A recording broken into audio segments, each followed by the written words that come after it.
আসসালামু আলাইকুম রহমতুল্লাহি ওয়া তো বলতে গেলে প্রায় অনেক দিন পর আসলে ক্লাস নিচ্ছি। তো তোমরা সবাই কেমন আছো? আসলে আমিও আছি আলহামদুলিল্লাহ, একটু অসুস্থ যদিও, বাট আলহামদুলিল্লাহ বলাই যায়, লাইফ চলে যাচ্ছে। আচ্ছা, পড়া শুরু করার আগে আসলে বলতে পারো যে কিছু জিনিস তোমাদেরকে এমনিতে বলতে চাই। ধরো একটু আড্ডা টাইপস, দেন না হয় পড়াটা শুরু করব। জিনিসটা হচ্ছে যে ধরো একটা এসএসসি মানে পাশ কোর্সের সদ্য একটা স্টুডেন্টকে যদি তুমি ইন্টারের কোনো প্রবলেম দাও, তাহলে দেখিও ও হচ্ছে যে সে প্রবলেমটা সেভাবে সলভ করতে পারে না, বা ধরো ও বলবে যে এই টপিকটা কোত্থেকে আসছে, কিভাবে আসছে, কারণ ও তো সবে এসএসসি পাশ করছে।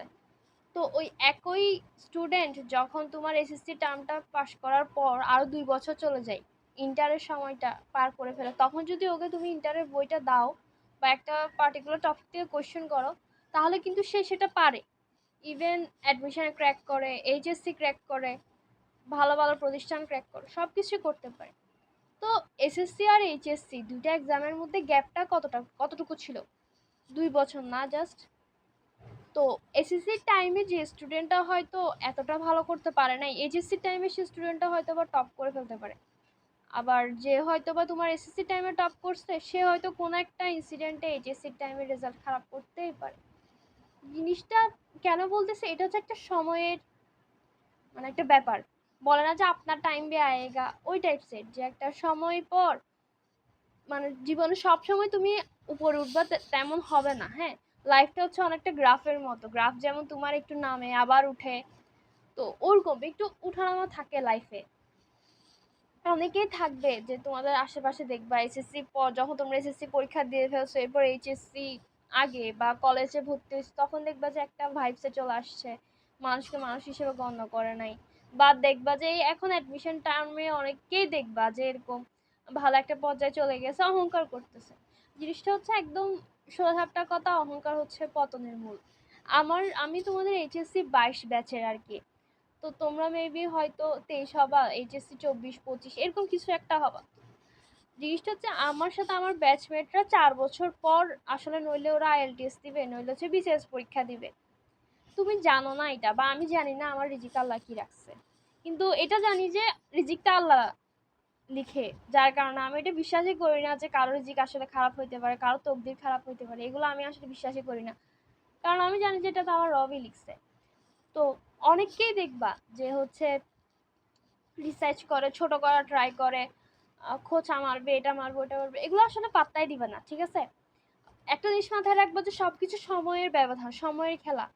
যাকে তুমি আজকে পাত্তাও দিচ্ছ না, হয়তো বা কালকে তার পিছে পিছে ঘোরা লাগতেছে, এরকমও হইতে পারে।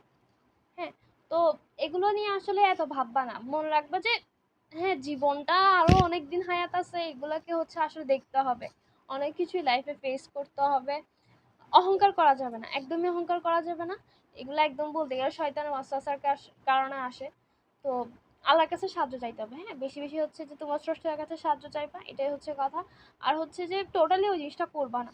আজকে যে ভালো সময় যার আছে, তার কালকে খারাপ সময় আসতেই পারে। আর আমি একটা জিনিস সবসময় বিশ্বাস করি যে আল্লাহ যাকে ইচ্ছা দেয়, যার থেকে ইচ্ছা নিয়ে নেয়, যখন ইচ্ছা দেয় যখন ইচ্ছা নিয়ে নেয়। তো সবকিছু যদি অহংকার নিয়ে আসো, পড়াশোনা করো, তুমি একটা পার্টিকুলার টপিক ভালো পারো, মনে রাখবো ওই টপিকটার উপর মাস্টার তোমার উপরে মাস্টার আছে। বলে না যে বাপেরও বাপ থাকে, ওই টাইপসের। তো এইসব চিন্তা করবা মাঝে মধ্যে যে না, কাউকে এভাবে ছোট করে কি হবে বলো? পড়াশোনা দিয়ে কি হচ্ছে সবকিছু করা যায়? হ্যাঁ, দুনিয়াটা আসি, আমরা পড়াশোনা করতে হবে, শিক্ষিত হতে হবে, এগুলো তো দরকার। কিন্তু শিক্ষিত মানুষজনের আচরণ হচ্ছে এরকম যে ওরা বিনয়ী হয়। শিক্ষা হচ্ছে মানুষকে বিনয়ী করে, অহংকারী করে না। তো ওইগুলো আর কি, যে যদি কাউকে কখনো ছোট করেও ফেলো বা ভুলবশত বলেও ফেলো উল্টাপাল্টা কিছু, তো তাহলে হচ্ছে অ্যাপোলোজাইজ করে নিও।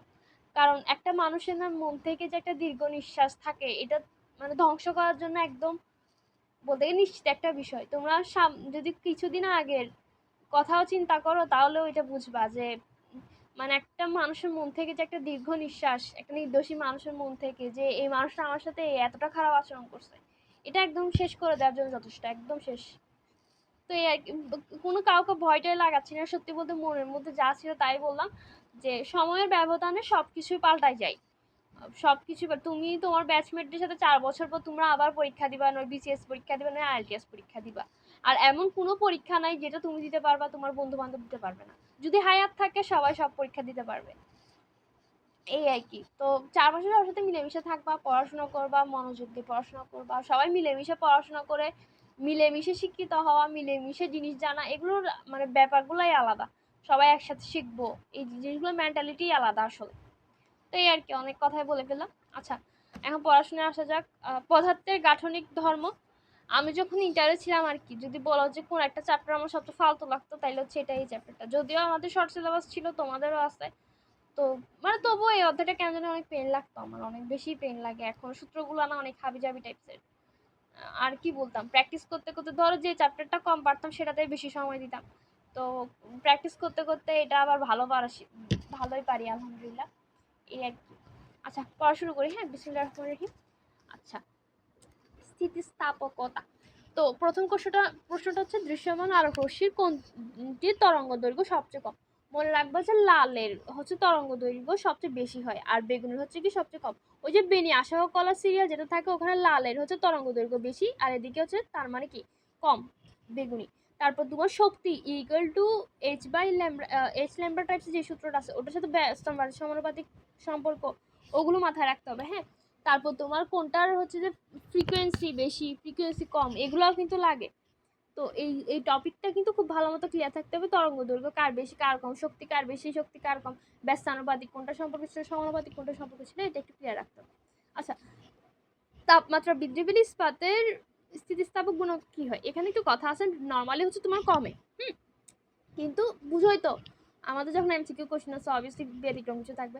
তো ইস্পাত আর একটা হচ্ছে নিকেল, হ্যাঁ, এই দুইটা জিনিসের হচ্ছে তোমার স্থিতিস্থাপক গুণাঙ্কটা হচ্ছে তোমার চেঞ্জ হয় না, রিমেন আনচেঞ্জ, চেঞ্জ হয় না এটাই। আচ্ছা, স্থিতিস্থাপক বলের ধরন কি? এটা সংরক্ষণশীল বল, অসংরক্ষণশীল বল ওগুলো তো জানো, যেগুলো তোমার মানে ওই যে ঘষা দিয়ে আমরা মাথায় রাখছিলাম, ঘর্ষণ বল, সান্দ্রতা, এগুলো হচ্ছে তোমার অসংরক্ষণশীল বল বলা যায়। আচ্ছা, বাহ্যিক বল প্রয়োগের ফলে কোন বস্তুর একক মাত্রা যে পরিবর্তন সেটা হচ্ছে বিকৃতি বল। আচ্ছা, বিকৃতির কোনো একক নেই, এটা একদম বাচ্চা কাল থেকে বলছে। দৈর্ঘ্য বিকৃতির একক আছে না? নেই। কেন নেই? আমরা বলতেছি যে একক মাত্রার যে পরিবর্তন, তো পরিবর্তন জিনিসটার কি কোনো একক থাকার কথা? আমরা কোনো একটা জিনিসের চেঞ্জ হিসাব করতেছি। এরপর পীড়ন, খুব ইম্পর্টেন্ট টপিক। বাহ্যিক বল ক্রিয়ার ফলে কোনো বস্তুর বিকৃতি ঘটালে স্থিতিস্থাপকতার জন্য বস্তুর ভিতরে যে একটা বাধা দাঁড়ান করে প্রতিক্রিয়া বল। আচ্ছা, মেইনলি পীড়ন জিনিসটা কি একটা প্রতিক্রিয়া বল, সেটা তো এটা হচ্ছে একক ক্ষেত্রফলের উপর হচ্ছে তোমার মানে বলটা কাজ করে আর কি। তো একক ক্ষেত্রফলের উপর যে বলটা কাজ করে সেটা কি তোমার পীড়ন, তার পীড়ন equal to P equal to F by A. তো এখানে তোমার একক জিজ্ঞাসা করবে, একটু মাত্রা জিজ্ঞাসা করবে, এগুলাই দেন হচ্ছে ম্যাথ করতে দিবে, এগুলাই দেখো। স্থিতিস্থাপক সীমার মধ্যে 1 স্কয়ার প্রস্থচ্ছেদের ক্ষেত্রফল বিশিষ্ট তারের এক প্রান্তে 1 নিউটন বল প্রয়োগ করা হলে পীড়ন কত হবে? তো ফোর্স দিছে, আর এদিকে 1 স্কয়ার মিটার স্কয়ারে তোমার হচ্ছে যে কি প্রস্থচ্ছেদের ক্ষেত্রফল দিছে। তাহলে P equal to F by F হচ্ছে 1 নিউটন, আর এ কি 1 ইন্টু 10 ইনভার্স 6। তাহলে মানগুলো বসাই দিবা, দেন 10 টু দি পাওয়ার 6, এদিকে পাওয়ারটা উপরে চলে আসছে, 10 টু দি পাওয়ার 6 হয়ে যাবে। তো পীড়নের মাত্রা আমরা এফ বাই এ বলছি, তো এফ কি বলের মাত্রা কি এম এল টি ইনভার্স 2, আর এদিকে এ হচ্ছে এল স্কয়ার, তো ওইটাকে ভাগ হলে কি বিয়োগ হয়ে যাবে, তাই M L inverse 1 T inverse 2। আচ্ছা, একটি তারের দৈর্ঘ্য 5 মিটার, প্রস্থচ্ছেদের ক্ষেত্রফল 0.002 মিটার স্কয়ার, অসহপীড়ন এত বলে দিছে, তারটার অসভার কত? তো আমরা জানি যে কি P equal to F by A, M by করতে বলছে, তো এফ ইকুয়াল টু কি তোমার এম জি বলা যায়, তো ওখান থেকে জাস্ট হিসাব করে নিবা, তো যা তো আসবে সেটাই। আচ্ছা, ইয়ং এর গুণাঙ্ক খুবই ইম্পর্টেন্ট একটা টপিক। হুকের সূত্র আছে একটা, যে পীড়ন সমানুপাতিক বিকৃতি, হ্যাঁ, এটা একটা সূত্র লাগে এটা। আর হচ্ছে ইয়ং এর গুণাঙ্ক একটা সূত্র আছে, Y equal to F L by L, এটাই সারা জীবন মনে রাখা লাগবে। জাস্ট এই সূত্রটা মাথায় রাখলে হচ্ছে F L by L, F equal to M G, এর মানটা কি পাই আর স্কয়ার বলা যায়, দেন এখান থেকে একটা সূত্র আছে, এই একটা সূত্র থেকে হাজার হাজারটা সূত্র বাই করা যায়, আর বাকিগুলো লাগতেছে না। আচ্ছা, স্থিতিস্থাপক গুণাঙ্কের মাত্রা কোনটি? তা আমরা কি বলছি, Y equal to F L by L, then just মানগুলো বসাই দিবা। এই যে এফ এল অথবা হচ্ছে পীড়নের মাত্রা, স্থিতিস্থাপক গুণাঙ্কের মাত্রা পীড়নের মাত্রা একই। কোশ্চেন আসতে পারে যে কোন দুটার একক একই, তখন বলে দিবা স্থিতিস্থাপক গুণাঙ্ক আর হচ্ছে পীড়নের মাত্রা একই। F by A, then just মানগুলো বসাই দিবা, ক্যালকুলেশন করে M N inverse 1 T inverse 2। আচ্ছা, 10 সেন্টিমিটার লম্বা ও 0.5 সেন্টিমিটার ব্যাসার্ধ বিশিষ্ট একটি তামা ও একটি লোহার তারকে জোড়া লাগিয়ে দৈর্ঘ্য 20 সেন্টিমিটার করা হলো। জোড়া তারের উপর প্রযুক্ত বলে বিকৃতি ঘটানো হলো। তাহলে হচ্ছে যে কি, যদি লোহার ইয়ং গুণাঙ্ক তামার গুণাঙ্ক হচ্ছে দ্বিগুণ হয়, তাহলে হচ্ছে লোহার দৈর্ঘ্য বৃদ্ধির অনুপাত কত? সিম্পল জিনিস পাতিলে একটা জিনিস বুঝো, এখানে জাস্ট তোমার লম্বা লম্বা দৈর্ঘ্যের কথা বলছে, আর কোনো কিছু বলা নাই। আর হচ্ছে তামার দিক করে দিচ্ছে ইয়ং এর গুণাঙ্ক। তো বৃদ্ধির অনুপাত y = FL/L একটা সম্পর্ক নিয়ে আসবে, ওখান থেকে তোমার 1:2 আসবে এটাই। আচ্ছা, একটি নাইলন দড়িতে 70 কেজি ভরের একজন পর্বতারোহী ঝুললে দড়ির দৈর্ঘ্য হচ্ছে 1.5 মিটার বৃদ্ধি পায়। দড়ির মূল দৈর্ঘ্য হচ্ছে 60 মিটার আর ব্যাস হচ্ছে যে 9 mm। তাহলে হচ্ছে যে ইয়ং এর গুণাঙ্ক। এই ইয়ং এর গুণাঙ্কের ম্যাথের ক্ষেত্রে বুঝছো এককটা খুব ইম্পর্টেন্ট। একক আর হচ্ছে তোমার যে 10^6 হবে না 10^4 হবে, এগুলো কিন্তু খুব ইম্পর্টেন্ট। হ্যাঁ, এইগুলোতেই মানুষ বাঁচে। দেখো এই অপশনগুলো দেখো, 10 টু তোমার 9 10 এইগুলোতেই বাঁচে, আর কোনো কিছু নেই। y = FL/L ওটা দিয়ে সূত্রটা লিখে দিবা, দেন জাস্ট মানগুলো বসে দিয়ে ক্যালকুলেশন করে নেওয়া শেষ। আচ্ছা, একটি আদর্শ দৃঢ় বস্তুর জন্য ইয়ং এর গুণাঙ্ক ইনফিনিটি। আচ্ছা, সমান দৈর্ঘ্যে তিনটি তার এ বি সি পীড়নের মান সমান। আচ্ছা, দৈর্ঘ্যে বৃদ্ধি হচ্ছে এল এ, এল বি, এল সি হলে কোনটা সঠিক? দেখো আমরা কি জানি, ওই যে সূত্রটা কি, y = FL বড় হাতের L বাই L। তাহলে কি L ছোট হাতের Lটা কি তোমার ব্যস্তানুপাতিক সম্পর্ক, তাহলে এটা উল্টোটা হবে তো YC YB Y। আচ্ছা, সরব একটা লোহা, তামা, কোয়ার্টার্স, কাঠ, এটা তোমার লোহা। হ্যাঁ, আমার লোহার কথা চিন্তা করলে হয় যে আমরা যে ওই যে লোহার মিস্ত্রির কাজ করে না, ওগুলো তোমার আগুন টাগুন অনেক কিছু গলানো লাগে না, তো লোহার যে স্থিতিস্থাপকতা বেশি থাকবে এটা। আচ্ছা, 2 মিটার mm² প্রস্থচ্ছেদের একটি তারের সাথে 15 কেজি ভরের রয়েছে, ঝুলানো অবস্থায় দৈর্ঘ্য হচ্ছে 4 মিটার হয় তারের দৈর্ঘ্য। তাহলে তারের উপাদানের ইয়ং গুণাঙ্ক এত হলে ভরটা শরীরের দৈর্ঘ্য কি পরিমাণ সংশ্লিষ্ট? y = FL/L জাস্ট মানগুলো বসায় দিবা, তারপর হচ্ছে 0.025। আচ্ছা, একটি তারের ইয়ং এর গুণাঙ্ক হচ্ছে 4 × 10^11। তারটার দৈর্ঘ্য হচ্ছে 7.5 সেন্টিমিটার বাড়াতে কি পরিমাণ পীড়ন প্রযুক্ত? পীড়ন সূত্র কি P = F/A। তো F/A থেকে তুমি হচ্ছে জাস্ট মানগুলো বসায় দিবা। আর আমরা কি বলছি, পীড়ন আর স্থিতিস্থাপক গুণাঙ্ক সমান বলছিলাম, তাহলে কি F/A = YL/L টা তো লেখা যায়। তো জাস্ট মানগুলো বসায় দিবা, তাহলে উত্তর চলে আসবে। এই ম্যাথটা কিন্তু একটু ট্রিকি। হ্যাঁ, এটা একটু তোমার চিন্তা করার জায়গা। ইয়ং এর গুণাঙ্ক আর হচ্ছে যে কি তোমার পীড়নের একটা সম্পর্ক এনে দিচ্ছে কেমনে কেমনে যায়। তো এটা কিন্তু খুব ইম্পর্টেন্ট। এই যে একটু ইউনিক টাইপসের, এগুলোতে একটু ফোকাস দিবা আর কি। আচ্ছা, 1 mm² প্রস্থচ্ছেদ ক্ষেত্রফল বিশিষ্ট একটি ইস্পাত তারের দৈর্ঘ্য 10% বৃদ্ধি করতে হলে কত বল প্রয়োগ করতে হবে? তার আমরা জানি যে কি y = FL/L, তো ওখান থেকে f এর মানটা বসাই দিবা, f = YL/L, YL/L, দেন হচ্ছে মানগুলো বসাই দিলে 2 × 10^4 আসবে। 10^8 n/2 পীড়ন দেওয়া আছে, মানে হচ্ছে P দেওয়া আছে। প্রয়োগ 1 মিটার দৈর্ঘ্য L দেওয়া আছে, তারের দৈর্ঘ্য হচ্ছে 10/2 del L দেওয়া আছে। বৃদ্ধি পেলে y = FL/L ওখান দিয়ে করে ফেলবা। আচ্ছা, 3 মিটার দৈর্ঘ্য এবং 1 সেন্টিমিটার² প্রস্থচ্ছেদ বিশিষ্ট একটি তারের ইয়ং এর গুণাঙ্ক দিছে, তাহলে তারটির দৈর্ঘ্য 6 মিটার হলে কতটুকু কত ডাইন বলতে প্রয়োগ করতে? y = FL যেটা L ওই যে সূত্রটা, ওটার থেকে f এর মান বসাই দিবা, দেন স্ট্যান্ড। আচ্ছা দেখো, এই একটা সিঙ্গেল টপিক ইয়ং এর গুণাঙ্ক, এই কোশ্চেনটাতে কতগুলো এমসিকিউ হয়েছে দেখছো। তার মানে কি ইয়ং এর গুণাঙ্কের সূত্র, এক একটা পরিচয়, এগুলো কিন্তু তোমার নিট এন্ড ক্লিয়ার রাখতে হবে। অনেক সময় হয় কি জানো, আমরা সূত্রের পরিচয় জানি না, যে এল কি এফ কি, তো এটার জন্য অনেক মারা খায় আর কি অনেকে, তো ওইটা একটু ফোকাস রাখতে হবে। হ্যাঁ, 10 মিটার লম্বা ও 1 mm ব্যাসার্ধ বিশিষ্ট একটি তারকে 100 নিউটন বল দ্বারা টানা হল, তারটার দৈর্ঘ্য কত বৃদ্ধি পাইছে? তা আমরা y = FL/L জানি, এর মানটা πr² দিয়ে বসাই দিবা, দেন হচ্ছে ক্যালকুলেট করে নেবা শেষ। ইয়ং এর গুণাঙ্কের মাত্রা কোনটা? আমরা বলছি পীড়নের মাত্রার সাথে হচ্ছে তোমার সেম, তো FL/L দিয়েও করতে পারো, অথবা P = F/A দিয়েও করা যায়। টাইম এলিমিনেশন 3/2 আছে। আচ্ছা, একটি তারের প্রস্থচ্ছেদের ক্ষেত্রে 1 × 10^4 A দেওয়া আছে, তারটার দৈর্ঘ্য 10% বৃদ্ধি করছি, তার মানে del L করছি, আর 20 × 10^6 F দিয়ে দিচ্ছি, তাহলে ইয়ং এর গুণাঙ্ক। তো ইয়ং এর গুণাঙ্কের সূত্রটা কি? y = FL/L, তাহলে সূত্রগুলো বসাই দিবা, 20 × 10^11। একটা জিনিস খেয়াল করছো, এই যে ইয়ং এর গুণাঙ্ক রিলেটেড ম্যাথগুলো কিন্তু 10^11 টাইপসের মানগুলো বেশি আসে। 2 × 10^11 দেখো, 2 × 10^4 2 টাইপসের মানগুলো তোমার উত্তর বেশি আসে। আমি যতটুকু এমসিকিউ প্র্যাকটিস করছিলাম আর কি, আমার যতটুকু এই জোর মানগুলোই বেশি আসে। বিজোড় মানের হচ্ছে যে তোমার উত্তর খুব কমই পাইছি। আচ্ছা, L দৈর্ঘ্য আর ব্যাসার্ধের একটি তারের উপাদানের ইয়ং গুণ হচ্ছে y, তারটার দৈর্ঘ্য হচ্ছে L/2 আর ব্যাসার্ধ R/2 হলে ইয়ং গুণ সূত্রটা কি? y = FL/L মানগুলো ব্যাসার্ধ দিবা, তাহলে হচ্ছে জাস্ট যদি তুমি তুলনা করো আর কি, তাহলে টুয়াইস y হয়ে যায়। আচ্ছা, যে পদার্থের বাধাদানকারী বল বেশি সে পদার্থ কি? তো y = এখানে স্থিতিস্থাপকতার কথা বলছে, আমরা আন্তঃআকর্ষণ নিয়ে কোনো পড়াশোনা করি না, ঘনত্ব নিয়ে পড়াশোনা করি না, এগুলো আগেই বাদ। হ্যাঁ, তাহলে স্থিতিস্থাপকতা বেশি আর কমের মধ্যে কথাবার্তা। তো y = FL/L, যেহেতু f বড় বলতেছে, তাহলে কি স্থিতিস্থাপকতা বেশি, ওই যে সমানুপাতিক সম্পর্ক, তার জন্য শেষ।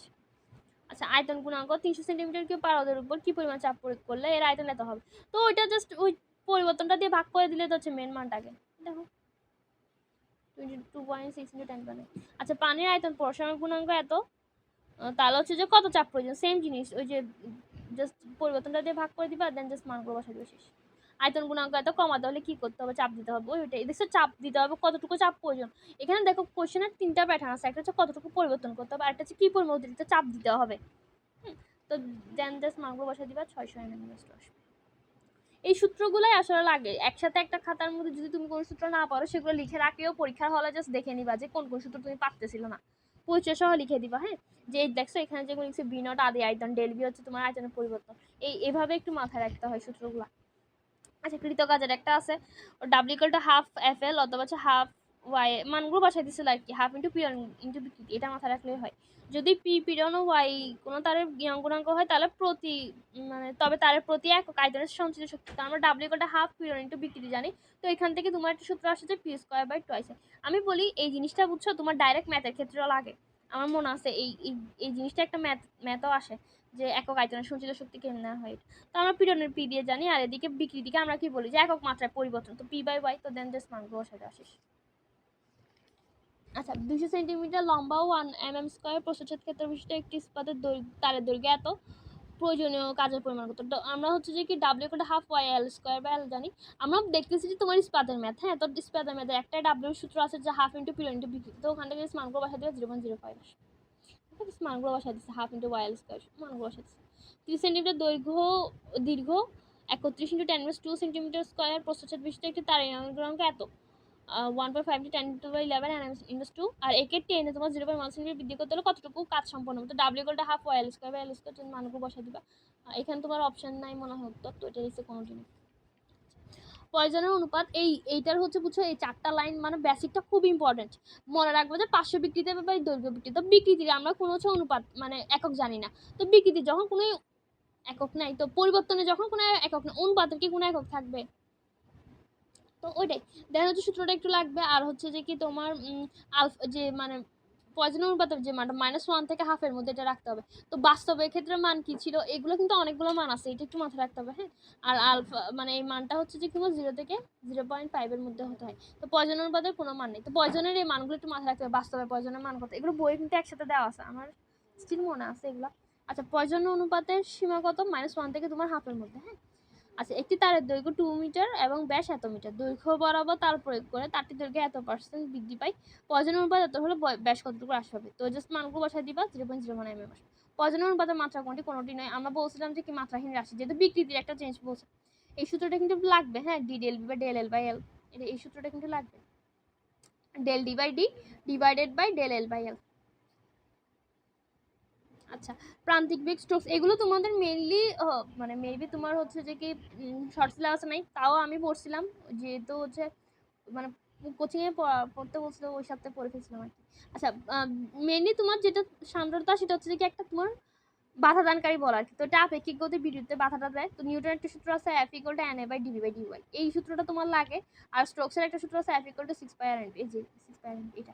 তো এখানে তোমার কোশ্চেন আছে কি জানো, মেইনলি কোনটা সমানুপাতিক কোনটা ব্যস্তানুপাতিক, ম্যাথ আসে না, কারণ হচ্ছে যে কি ম্যাথ তোমার আমরা এত করিও না, এই চ্যাপ্টারটা এত ম্যাথ করিও না, এই টপিকটা আর কি। তো ওই মানে সূত্র কোনটা সমানুপাতিক ব্যস্তানুপাতিক এগুলো আছে। আরেকটা আছে প্রান্তিক বেগের সূত্র, 2/9 আর স্কয়ার রো মাইনাস ওই যে তরলের ঘনত্ব ইন্টু জি, আর হচ্ছে যে কি তোমার নিচে এন, ওই প্রবাহী সান্দ্রতা গুণাঙ্ক।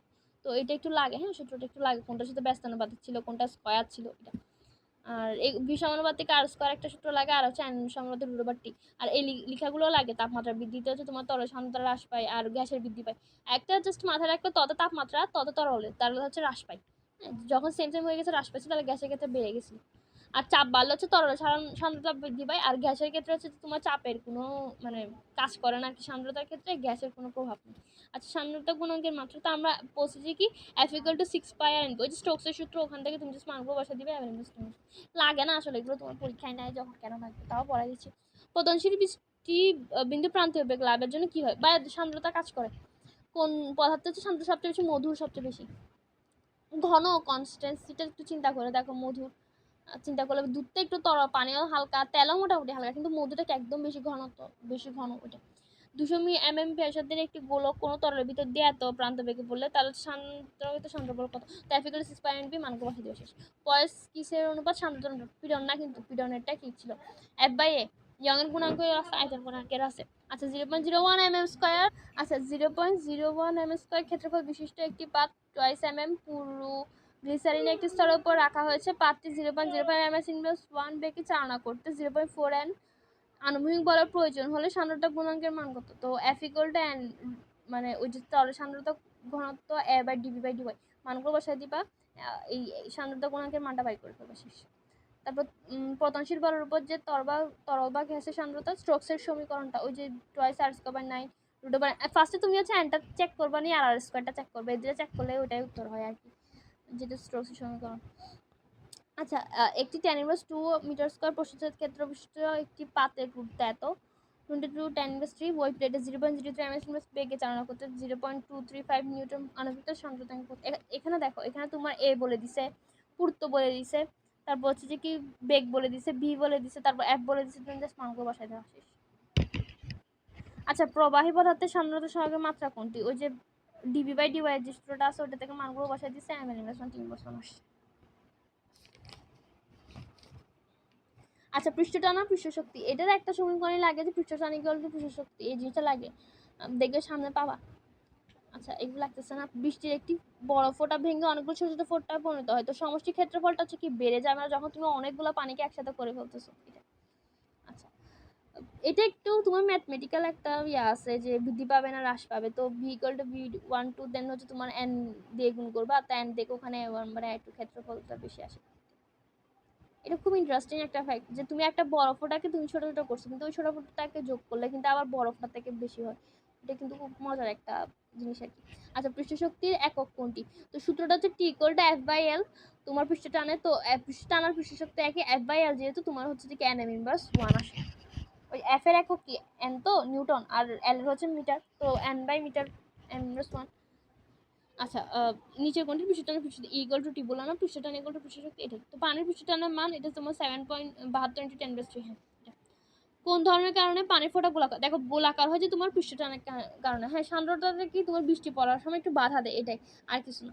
পানির উপরিতলে রাখার 3 সেন্টিমিটার দীর্ঘ সুইকে টেনে তুলতে সর্বাধিক কত বল প্রয়োজন? তো F = 2/TL, এটা দিয়ে তুমি অঙ্কটা করে ফেলবে শেষ। বৃষ্টির একটি বরফ, এই যে দেখছো এই কোশ্চেনটা কিন্তু বারবার আসে যে বরফ ফোঁটাকে ছোট ছোট পরিণত করলে ফোঁটাগুলো সর্বমোট ক্ষেত্রফলটা বৃদ্ধি পাবে। আচ্ছা নিচে কোনটি সঠিক না? পৃষ্ঠটানের কারণে, হ্যাঁ পৃষ্ঠটানের কারণে তোমার ফোঁটা গোলা হবে। তারপর হচ্ছে পৃষ্ঠটানের কারণে কৌশিক নালী উপরে ওঠে। এটা তুমি কৌশিক নালী কনসেপ্টটা বুঝবা যে একটা মানে প্রেশার টাইপসের জিনিসের কারণে নলটার যে চাপটা ওইটাই নিয়ে কথা বলছে। আচ্ছা পৃষ্ঠটান তরল পৃষ্ঠের ক্ষেত্রফল সংকুচিত করে, হ্যাঁ কারণ হচ্ছে যে কি ওই যে বৃষ্টির ফোঁটা যে গোলাকার হচ্ছে, পানিটা কি তোমার ছড়াই ছিটে থাকে বায়ু মানে তরল জিনিসটাতে ছড়াই ছিটে থাকে না, তো ওটা গোল হয়ে যাচ্ছে পৃষ্ঠটানের কারণে, তাহলে ক্ষেত্রফলটা সংকুচিত হয় না, না ক্ষেত্রফল বৃদ্ধি করে না, ক্ষেত্রফল হচ্ছে ছোট করে, তো এটা হচ্ছে সঠিক। পানিতে কিছু ডিটারজেন্ট মিশালে পানির অবশ্যই পৃষ্ঠটান হ্রাস পাবে। ডিটারজেন্ট হচ্ছে জৈব পদার্থ আর জৈব যৌগ মিশালে হচ্ছে পৃষ্ঠটান হ্রাস পাবে। তাপমাত্রা বৃদ্ধিতে তো টান কি হচ্ছে হ্রাস পাবে। আচ্ছা কোনটা পৃষ্ঠটানের মাত্রা T = F/L দেন বাস মানগুলোর সাথে m/2। আচ্ছা পানির পৃষ্ঠ শক্তি 10^3 এটা বুঝলাম না। অতিরিক্ত চাপ সাবান বুদবুদ একটা সূত্রই লাগে P = 40/R, মানে সাবান বুদবুদের জন্য এটা, আরেকটা হচ্ছে যে কি দুইটা পৃষ্ঠের জন্য, আর তরলের জন্য 2/R। ম্যাথগুলো যতগুলো আবার 3 সেন্টিমিটার একটি গোলাকার সাবান বুদবুদের, সাবানের বুদবুদটা কি 40/R, অতিরিক্ত চাপ কত লাগবে, এই যে del P = 40/R মানগুলো সাথে দেওয়া শেষ। আর তারপর হচ্ছে সাবানের পানির পৃষ্ঠটান দেওয়া আছে, একটি সাবানের পানির বুদবুদের ভিতরের এবং বাইরের চাপের পার্থক্য এত, তা হচ্ছে ব্যাস কত, তো জাস্ট মানগুলো সাথে 40/R হয়ে গেছে। তারপর একটি সাবান বুদবুদের ব্যাস এত সেন্টিমিটার আর ভিতরের বায়ুর চাপ সাধারণ বায়ুমণ্ডলের চাপের চেয়ে হচ্ছে 8 mm চাপ বেশি, তাহলে সাবান দ্রবণের পৃষ্ঠটান কত? যেন উত্তর নাই কিন্তু ওই যে সাবানে যেহেতু বলছে 40/R সূত্রটা ইউজ হবে, তো জাস্ট বসাই দিবা। এমনিতে যদি তোমার তরল বলতো 2T/R, হ্যাঁ আর যদি সাবান বলে তাহলে 40/R, এটা একটু মাথায় রাখতে হবে। প্লাজমা পদার্থের কোন ধরনের অবস্থা? আয়নিত অবস্থা। হাইড্রোজেন ও অক্সিজেন সংযোগে পানি গঠিত হওয়ার বন্ধনকে কি বলে? সহযোগী বন্ধন। ওই যে H2O, দুইটা অক্সিজেন, সরি দুইটা হাইড্রোজেন একটা অক্সিজেন।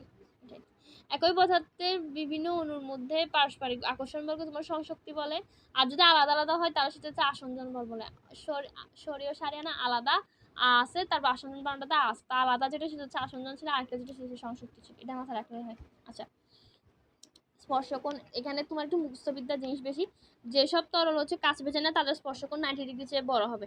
তাহলে পারদ কাছের কাছ হচ্ছে যে কি তোমার পারদ মানে স্পর্শকোণ বলছে কি যেগুলো ভিজায় না পারদ কিন্তু কাঁচ ভেজায় না, হ্যাঁ, তো ওটা 90 ডিগ্রি চেয়ে বড়, 90 ডিগ্রি থেকে 160 ডিগ্রি ছোট। আর কাঁচ ভেজায় না সেগুলো কি 90 ডিগ্রি থেকে ছোট। আচ্ছা ভিজায় না বলছে, তাই ওগুলো 90 ডিগ্রি থেকে বড়, আর যেগুলো ভিজে তাহলে সেগুলো 90 ডিগ্রি থেকে ছোট। 90 ডিগ্রি কম হলে তরলের পৃষ্ঠ কেমন হবে, অবতল হবে। তাহলে যেগুলো 90 ডিগ্রি থেকে বেশি এতক্ষণ বসে ওগুলো কিছু উত্তল হবে, হ্যাঁ। 90 ডিগ্রি চেয়ে কম তখন তরল অবস্থা কেমন হবে, কৌশিক নলে, তো ওটা কি উপরে উঠে যাবে। আর যদি তোমার 90 ডিগ্রি চেয়ে বেশি হয় নিচে নামবে। আচ্ছা যখন কোনো কৌশিক নলে তরল মুক্ত আণবিক হলেই তোমার 90 ডিগ্রি। পানি ও কাচের মধ্যে তোমার স্পর্শ কোণ, আমি বলছি কি যেগুলো হচ্ছে কাচ ভেজায় না সেগুলো মানে 90 ডিগ্রি চেয়ে বড় হয়, তাহলে হচ্ছে 140 ডিগ্রি। বলতে পারো আপু 160 ডিগ্রি উত্তর হয় না কেন, আসলে এটা বইয়ে আছে কোশ্চেন, মানে লাইনটা পুরো বইয়ে আছে যে পারদ কাছের মধ্যে স্পর্শ কোণ কত, তো এটা 140 ডিগ্রি। আচ্ছা এটা আরেকটা কৌশিক নলের একটা কনসেপ্ট, একটা ম্যাথ আছে, মানে ম্যাথের একটা সূত্র লাগে, এইচ সমানুপাতিক আর ইনভার্স 1 এইচ আর স্কয়ার, এই যে সূত্রটা লাগে T equal to R H rho G by 2 cos, এত কিছু এত কঠিন না। একটি কৌশিক নলের এক প্রান্তে পানিতে নিমজ্জিত করে পানির নলের ভিতরে আরোহণ করে নলের ব্যাসার্ধ আর আরোহিত এইচ, তাহলে দুটোর মধ্যে সম্পর্ক তো এইচ সমানুপাতিক আর ইনভার্স 1। দেখো ব্যস্তানুপাতিক সম্পর্ক, যখন তুমি এইচটাকে এদিকে নিয়ে যাবা তখন হচ্ছে যে কি আর এর সাথে ব্যস্তানুপাতিক সম্পর্ক হইব না। একটি কৌশিক নলের ব্যাসার্ধ দেওয়া আছে এবং পানির ভিতরে 0.02 মিটার উঠে যায়, পানির তলটান কত, জাস্ট মানগুলো মাথায় দিবা, তারপর ডি অপশনের মানগুলো বসে দিবা, দেন হচ্ছে 8.0। এগুলো আসবে না আসলে পরীক্ষা আসবে না, তাও কেন বোঝাচ্ছে আমি জানি, এগুলো আসবেই না, মানে শর্ট সিলেবাসে এগুলো জীবনে আসবে না। তরল ওজনের ফলে একটি কৌশিক তরল ওজনের ফলে একটি কৌশিক নলে পানির উচ্চতা বেড়ে একটি নির্দিষ্ট উচ্চতায় পৌঁছে, যেন হচ্ছে পৃষ্ঠ টানের ফলে উদ্ভূত ঊর্ধ্বমুখী বল 75 × 10⁻⁴ বল দ্বারা হচ্ছে সমাবস্থায় থাকে। যদি পানির পৃষ্ঠ টান এত হয় তাহলে হচ্ছে কৌশিক নলের ভিতরে পরিধি কত, তো just twice pi R equal to T by T, যা সূত্রগুলো বসাই দিবা, মানটা পারপূর্ণ পাত্রে কাছের কৌশিক নল ডুবালে নলের অভ্যন্তরে নিচে নেমে যাবে। বলছিলাম না যে 90 ডিগ্রি চেয়ে কম যেগুলো হয় না ওগুলো কি উপরে উঠে যায়, তাহলে যেহেতু তোমার পারদপূর্ণ তাহলে হচ্ছে ওটা নিচে নেমে যাবে। নর্মালি কি হয় যদি 90 ডিগ্রি চেয়ে কম হয় কৌশিক নলে তখন ওটা উপরে উঠে যায়। আচ্ছা উঁচু পর্বতের উপর খোলা পাত্রে রান্না করা কঠিন হওয়ার কারণ কি, স্ফুটনাঙ্ক হ্রাস হয় ওটা। আর যদি পি ও বি যথাক্রমে পীড়ন আর বিকৃত হয় তার সম্পর্কে আমরা কি বলছি, হুকের সূত্রতে পীড়ন সমানুপাতিক বিকৃত, পি সমানুপাতিক বি। আচ্ছা এরই মাঝে আমাদের এই চ্যাপ্টারটাও শেষ হয়ে গেছে, আর দুটো চ্যাপ্টার আছে আর কি। আল্লাহ হাফিজ, পিস।